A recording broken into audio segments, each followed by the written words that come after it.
possible renovation. But we were shocked noong May 7 na bigla-bigla, walang consultation, walang prior information sa mga nagawa. Kaya maging sa leadership ng union ay nagulat na ang mangyayari pala ay tanggalan. So magsasara ang Sofitel Hotel. Siyempre.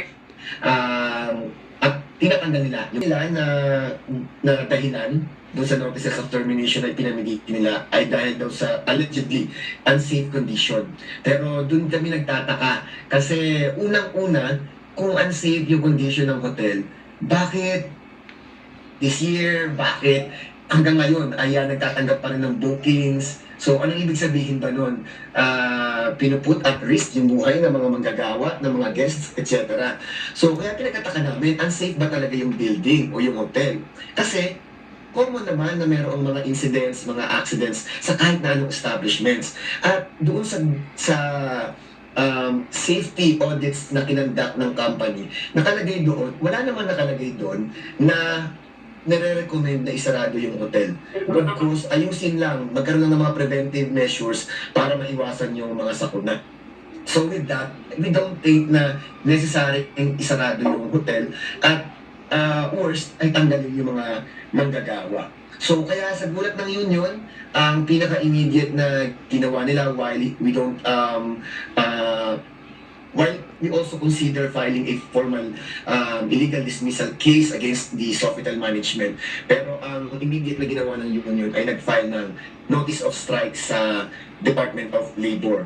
At 2 beses na kami nagkaroon ng conciliation hearings, pero kahit na anong flexibility on our side at nagbibigay kami ng mga proposal, wala talagang openness sa management na magbigay o magkaroon ng win-win situation sa parehas na partido, no? So for us, if I may just summarize yung pagtingin namin dito, tingin namin talaga, Miss Des, ito ay form ng union busting. One, because naniniwala kami na renovation talaga ang plano dahil may nangyari renovation, may kasalukuyang ginagawang renovation, at may plano pa na mag-renovate talaga. In fact, yung kakatapos lang ng facility sa may harapan ng dagat. Tapos noon yung elevator ay kakarating lang at i-install na yun. Tapos ang daming bago, lahat ng kama bago, lahat ng mga carpets, lahat ng mga televisions, tables, etc.